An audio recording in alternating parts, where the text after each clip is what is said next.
Welcome back. Just before we join Ayotunde in our sports studios, let's take a look at some of the pictures that you sent into our eyewitness portal. Let's begin with this one from Sapele Warri Road from Delta State, showing the deplorable state of the road. Our eyewitness reporter wants the government to fix it before the raining season begins in full force. Next picture is from this plastic company behind Zuma Barracks, Rafin Cafe village in Niger State. Our eyewitness reporter says the environmental pollution is due to the activities in the company. He's asking the authorities to investigate. Finally, is this picture from Benin Sapele Road showing a road construction with no drainage. Our eyewitness reporter wants the authority in charge to ask the contractor to construct drainages on both sides of the road. I'd like to thank all our eyewitness reporters for sending in those pictures and encourage you to keep them coming. Let's go over now to our sports studios where Ayotunde Balogun is standing by.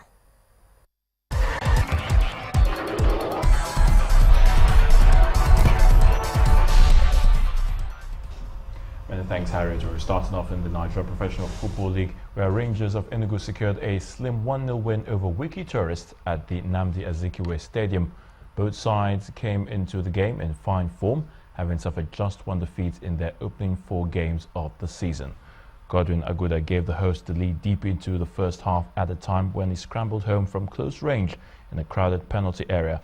The win lifts Rangers over former leaders Lobby Stars, as they have now amassed 10 points from their opening 5 games, while Wikki dropped to 5th. In the English Premier League, Leicester beat Watford 1-0 away at Vicarage Road to go 5 points clear at the top of the table. In the North London derby, Tottenham Hotspur and Arsenal had to settle for a 2-2 draw in a keenly contested game played at White Hart Lane. Chelsea played a 1-1 draw with Stoke at Stamford Bridge, while 10-man Everton slipped to a 3-2 loss against West Ham despite being 2 goals up. Toffee striker Romelu Lukaku also lost a penalty in the match. Elsewhere, Man City thrashed Aston Villa 4-0 at the Etihad, while Bournemouth defeated Newcastle 3-1 at St James's Park. Southampton and Sunderland played a 1-1 draw at St Mary's, while Gylfi Sigurdsson's 61st minute goal was just enough to hand Swansea a 1-0 victory over Norwich. Football's lawmakers have approved the use of video technology to aid referees during matches, with a 2-year trial run to start no later than the season after next. The use of video technology will be allowed in 4 questionable cases to determine if a goal has been scored, sending-offs, penalties and mistaken identity. The International Football Association Board, the game's lawmaking body founded in 1886, just some 18 years before FIFA, comprises 4 members from the world body and one from each of the 4 British associations. Very importantly, the whole law book now is gender neutral, because up until this year it appeared that only men played football and only men refereed football, but we know women's football is very important, so it's gender neutral. Clearly, for the image of the game and control of the match, if Vieira and Keane have a major punch-up, we don't want them playing in the match. So now we're empowering referees. We have to prevent players from playing in a match if they commit a sending-off offence before the kick-off. But they can be replaced, so both teams would still start 11 against 11. Penalty kick, the illegal feinting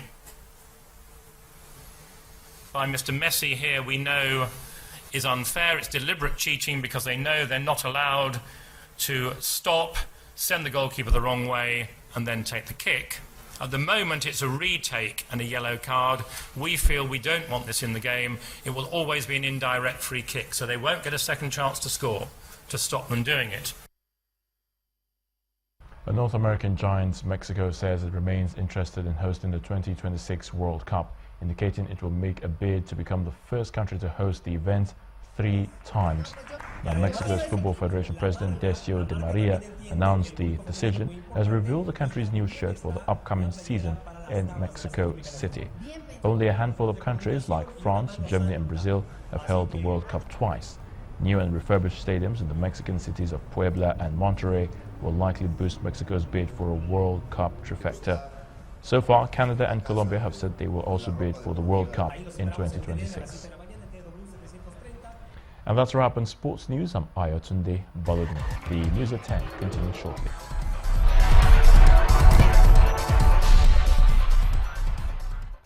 Hassan al-Turabi, the Sudanese opposition leader and former ally of President Omar al-Bashir, has died at the age of 84. According to reports, the well-known Islamic thinker passed on in a hospital after a heart attack in Khartoum. Mr. Turabi, whose influence spread beyond Sudan's border, was a de facto leader of the country during the first decade of President Bashar's rule. Well, Greece is overwhelmed by new arrivals and the whole world must react. That's according to Europe's most senior official for migration, Dimitris Avramopoulos. Earlier this week, EU officials announced an aid plan that would allocate 300 million euros this year to help any EU state deal with the migration crisis. In all, 700 million euros will be made available over the next 3 years. Clashes erupted today in the Turkish city of Istanbul after the police raided the offices of Zaman, the country's biggest newspaper. This happened hours after a court ruling placed the newspaper under state control. Police entered the building in Istanbul late on Friday, firing tear gas at protesters who had gathered outside.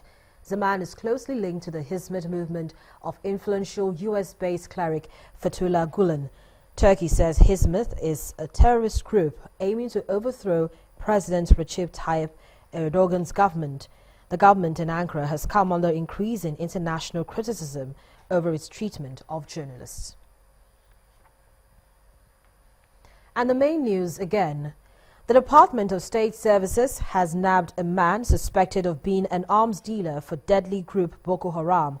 The DSS in a statement today said Musa Garba Abubakar, also known as Muhadis Musa bin Haddad, and 2 of his associates were arrested during a special tactical operation by the service in Jos Plateau State. Musa Abubakar was alleged to have approached some foreign mission in the country for logistics and financial support to fight the Boko Haram as a ploy to cover up his criminal activities. And that's it on the news at 10 tonight. Many thanks for staying with us. I'm Harriet Agbinyi. Have a great night and enjoy the rest of your weekend.